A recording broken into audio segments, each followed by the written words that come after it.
अरहंताणम नमो अरहंताणम नमो अरहंताणम। शरीर प्रेक्षा का पहला उद्देश्य प्रयोजन है प्राण का संतुलन। उसकी निष्पत्ति है प्राण का संतुलन। प्राण बिल्कुल संतुलित हो जाता है। शरीर प्रेक्षा का दूसरा परिणाम है चैतन्य केंद्र निर्मल हो जाते। चैतन्य केंद्र मलिन बने हुए। आप तो स्नान करते हैं, अपने आप निर्मल हो जाएंगे, फिर शरीर प्रेक्षा की क्या जरूरत है? स्नान से निर्मल होंगे। एक पुरानी चर्चा है रत्न कंबल।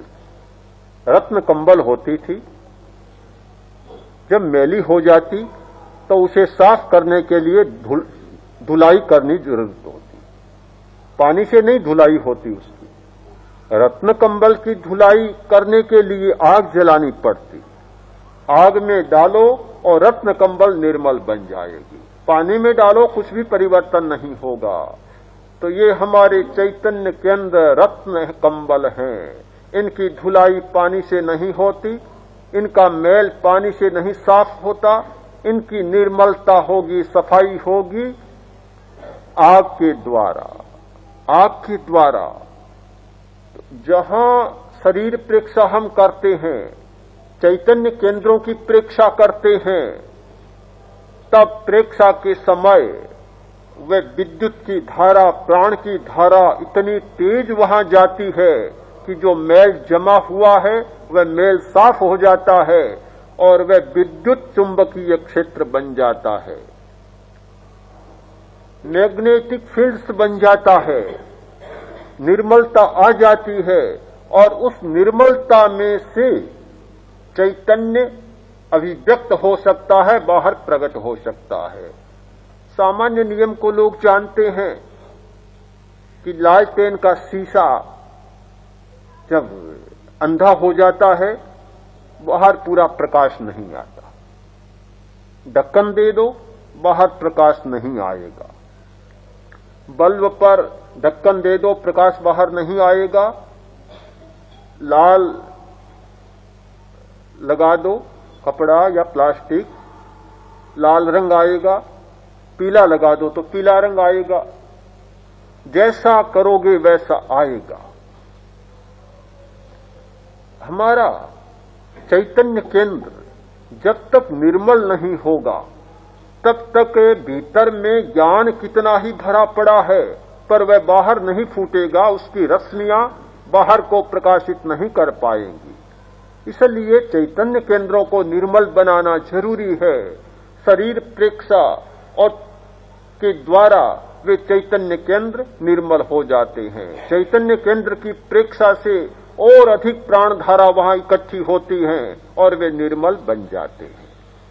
तो शरीर प्रेक्षा का दूसरा परिणाम है चैतन्य केंद्रों की निर्मलता। शरीर प्रेक्षा का तीसरा परिणाम होता है आनंद केंद्र का जागरण। हमारे मस्तिष्क में ऐसे केंद्र हैं कि जिनके जाग जाने पर व्यक्ति सदा सुख की स्थिति में रहता है।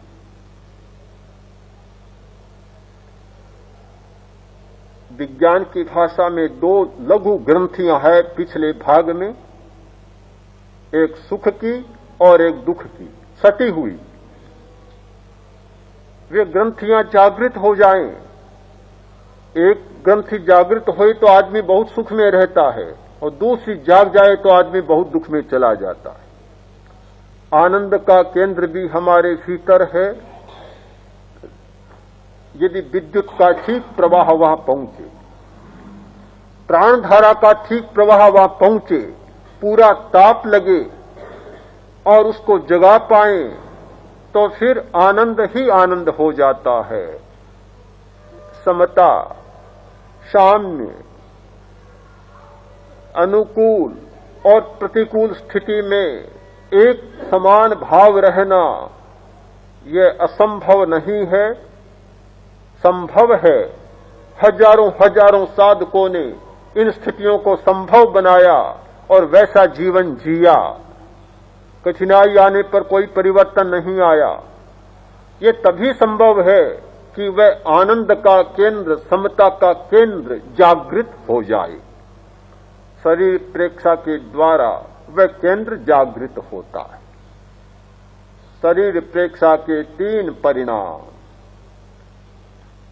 3 महत्वपूर्ण परिणाम: प्राण प्रवाह का संतुलन,